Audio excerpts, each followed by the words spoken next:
C'est pourquoi je vais saluer le camarade, le vice-président, le camarade Mandu Louis David.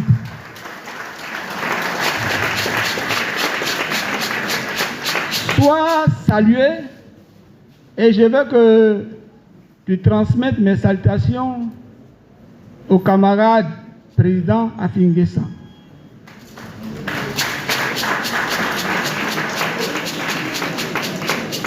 Il peut arriver que la langue et les dents se marchent là-dessus. Mais la réalité, les deux continuent toujours leur chemin pour le bien-être du corps humain. Et j'ai foi qu'avec la main tendue du président Laurent Gbagbo, avec ses bras grandement ouverts,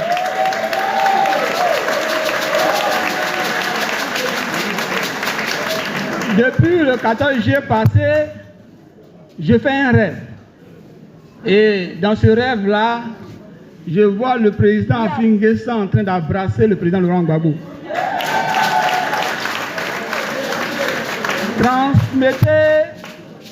Transmettez donc au camarade président du FPI ce vœu cher, qui du reste est le vœu de toute la Côte d'Ivoire aujourd'hui. Merci d'être là. Merci de donner de l'espoir à la Côte d'Ivoire. Merci d'aller ensemble à l'unisson pour que nous puissions retrouver notre Côte d'Ivoire. Merci, camarades. Je veux terminer les salutations des partis politiques par le plus vieux parti de la Côte d'Ivoire. À tout seigneur, tout honneur. À tout seigneur, tout honneur. Autant nous sommes des gbagboïstes et nous revendiquons comme victoire de Laurent Gbagbo l'acquisition du multipartisme en Côte d'Ivoire. Nous revendiquons l'alternance au pouvoir par voie démocratique, œuvre de Laurent Gbagbo. Il est donc obligatoire pour nous de reconnaître ce que le PDCI a fait. Oui, vous êtes les pères de la nation.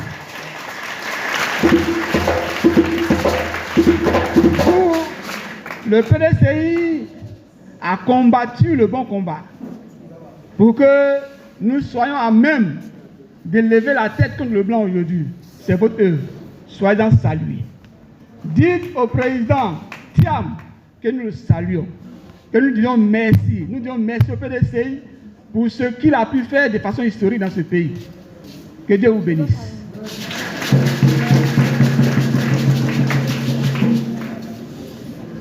À la suite, je vais saluer tout le monde.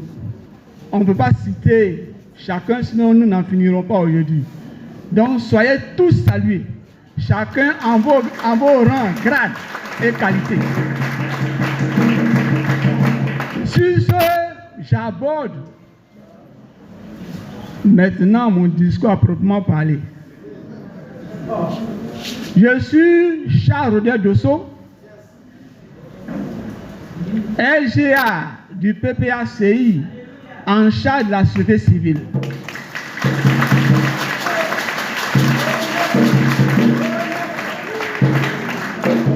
Anciennement ministre dans le gouvernement de Laurent Gbagbo.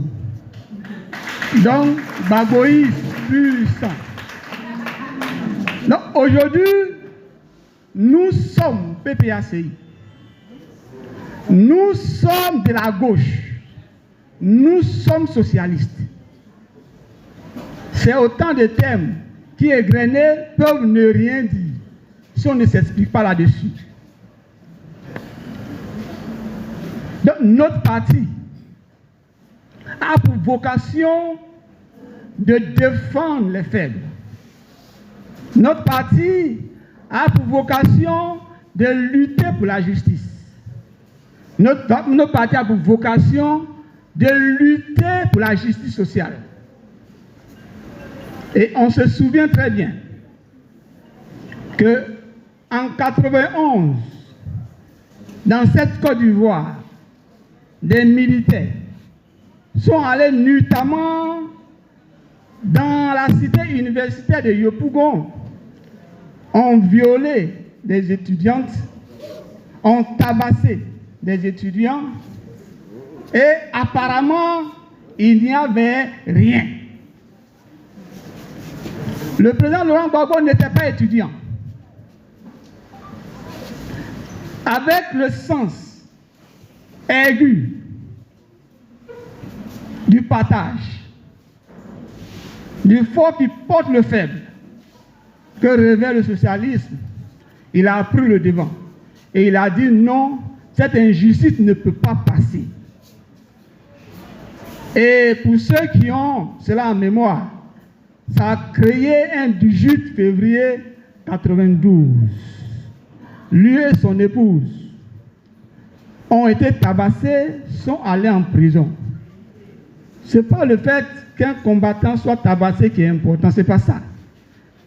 C'est ce qui guide son acte. Son désir de justice pour le plus petit même des Ivoiriens. C'est pourquoi il s'est vu obligé de descendre dans la rue pour défendre les étudiants martyrisés. Il s'agit de ce Gbagbo-là.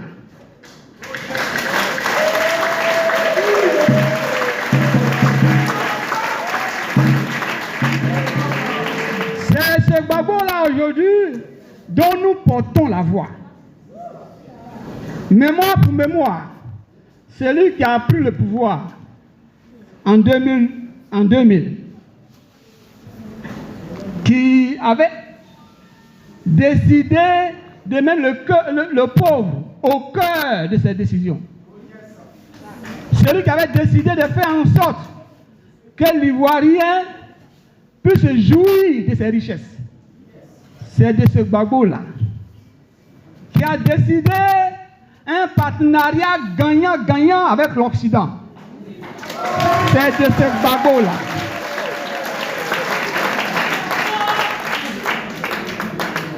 Qui donc a subi une guerre inutile qui s'est soldée le 11 avril 2011, qui annonçait ceci. Il dit la bataille militaire est finie, il reste la bataille civile. Et il est allé à cette bataille-là. Et il a gagné la bataille parce qu'il était, il était juste devant Dieu.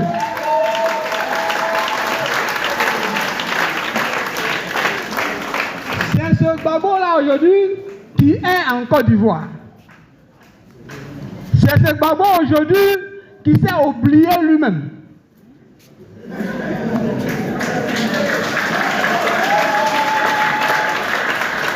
Pour défendre les faibles.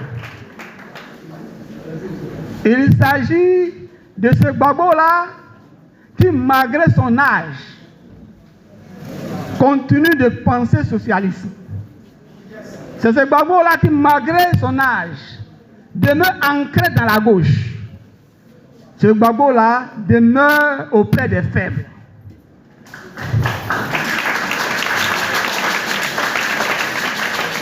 Chers frères et sœurs, quand on finit de le décrire ainsi, et que la société civile s'élève, et qu'elle pose des problèmes, que la société civile dit que la Côte d'Ivoire a faim, et qu'il est loisir à chacun d'aller sur le marché pour constater que les faibles ne peuvent plus manger à leur faim. Un repas par jour est devenu pratiquement impossible. Le président Laurent Gbagbo, assis au lieu où il est, et il pleure pour la Côte d'Ivoire. Il pleure de ce que la Côte d'Ivoire est suffisamment riche. Malheureusement, un petit groupe avec l'extérieur décide d'exproprier la Côte d'Ivoire à leur profit et au profit de leurs mandants.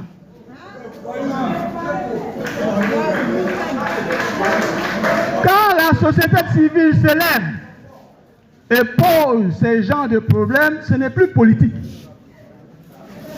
Quand on dit chaque Ivoirien du fond de sa maison, le muet, l'aveugle, a faim, Gbagbo se sent concerné.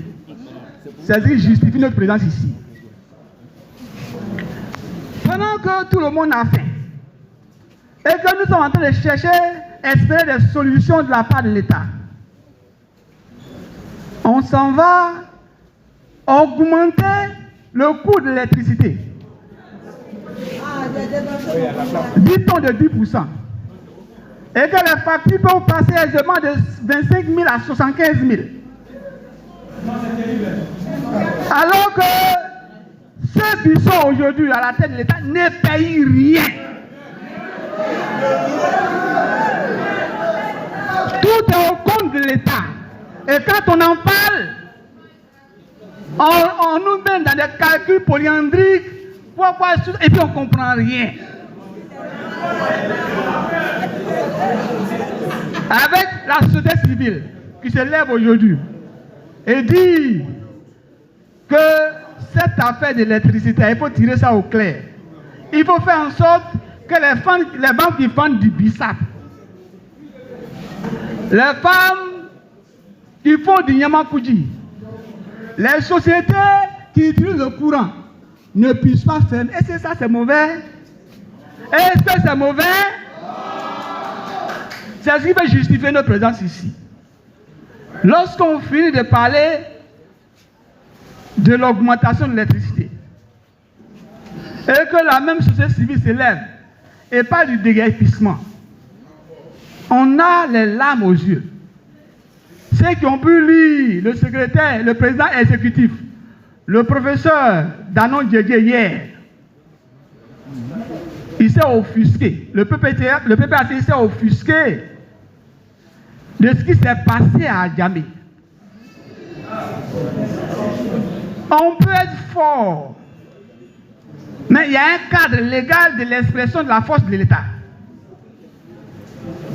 Il est inconcevable qu'alors que des personnes pleurent pour leur village qui est en train d'aller en lambeaux et qu'on ramasse des badauds, souvent armés, à des pistolets pour aller contre eux. Ça, c'est dans la jungle qu'on voit ça. Plus jamais ça en Côte d'Ivoire. Plus jamais ça en Côte d'Ivoire. Lorsque les problèmes sont posés, que les forces régaliennes les résolvent. Sinon, ça va être l'anarchie. C'est comme ça que commencent les guerres civiles. On croit que c'est de l'amusement. Mais un individu ne doit pas la force tous les jours sur le grand nombre de personnes. Et dès lors que tu perds l'équilibre, ça devient une guerre civile. Et il faut l'éviter. Donc les déguerpissements, quand la société civile en parle, nous nous sentons concernés. Aujourd'hui, on a l'impression que le pouvoir ivoirien, au lieu de lutter contre la pauvreté, est en train d'éradiquer le pauvre. Au lieu d'éradiquer la pauvreté, on a honte du pauvre et on veut éradiquer le pauvre. Améliorer les conditions de vie des pauvres, rend le pauvre productif pour qu'il sorte de la pauvreté et qu'il sorte du lieu qui te fait honte. Ce déguerpissement déshumanisant est inconcevable. Ce déguerpissement partout où on a l'impression qu'il n'y a plus de village, on a l'impression que les plus forts veulent tout arracher. Ce n'est pas concevable. C'est pourquoi nous allons toujours parler à haute voix pour dire des grâces. Des grâces. Il peut y avoir des déguerpissements, mais il faut mettre des accompagnements en place pour que le déguerpissement ne soit pas déshumanisant, que les cellules familiales ne se cassent pas, que les pères de famille ne perdent pas leur autorité parentale. Lorsque tu es dans une maison confortable, tu es obligé de squatter une chambre avec tes enfants, avec ton épouse et tes 10 enfants. Tu perds l'autorité parentale. Quand tu as fait une petite activité et qu'on te la casse, parce qu'on a décidé ainsi, on a décidé d'installer les plus forts. Et cette manière de déguerpir là, nous pensons qu'elle n'est pas bonne. Elle n'est pas bonne. Et donc quand la société civile en parle, bon, on se sent à l'aise là-dedans. Donc c'est pourquoi on peut aisément se lever. Pour tendre vers la fin de mes propos, quand tu vois ce tableau décrit par la société civile, nous en tant que parti de gauche, parti de lutte, héritiers, sinon ceux qui veulent marcher comme Laurent Gbagbo, dont j'ai décrit le parcours, nous ne pouvons que dire oui à cette bataille.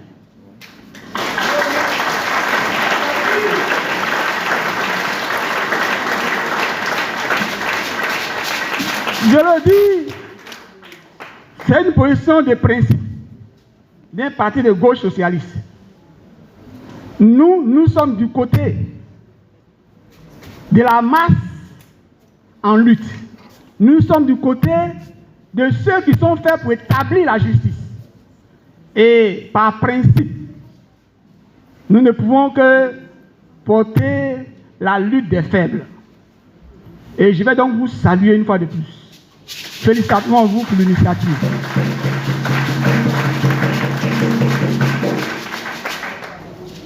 Je vais terminer en félicitant cette organisation-là. Les sociétés civiles, nous en avons eu. Comme le maître de cérémonie tout à l'heure, je ne sais pas comment il s'appelle, il rappelait que les sociétés civiles, il y en a des milliers. Mais combien aujourd'hui peuvent porter la voix au-delà du salon? Combien aujourd'hui peuvent porter la voix du peuple meurtri au-delà des discours de cuisine? Vous avez eu cette initiative-là, soyez salués. Je vais terminer en priant encore l'Éternel. Et comme vous avez placé votre activité sous le gide de l'Éternel des armées, et que vous dites sous le gide de l'Éternel des armées, en prélude au 13 septembre, la société civile lance. Donc je suppose que vous êtes sous l'onction de Dieu.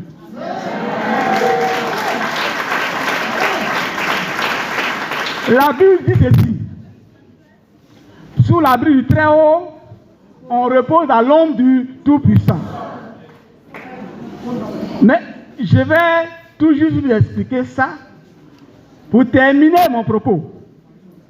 Mais quand on dit sous l'abri du Très-Haut, on repose à l'ombre du Tout-Puissant, le repos dont on parle ici, ce n'est pas se coucher celui à la maison. Le repos dont on parle, c'est la certitude de la victoire. Est-ce qu'on se comprend? Le repos, tu as du repos dans ton combat lorsque tu sais que ce combat, tu vas le gagner parce que tu as Dieu.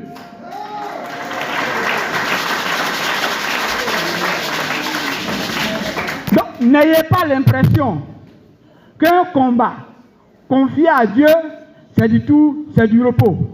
Mais non, c'est la certitude de la victoire.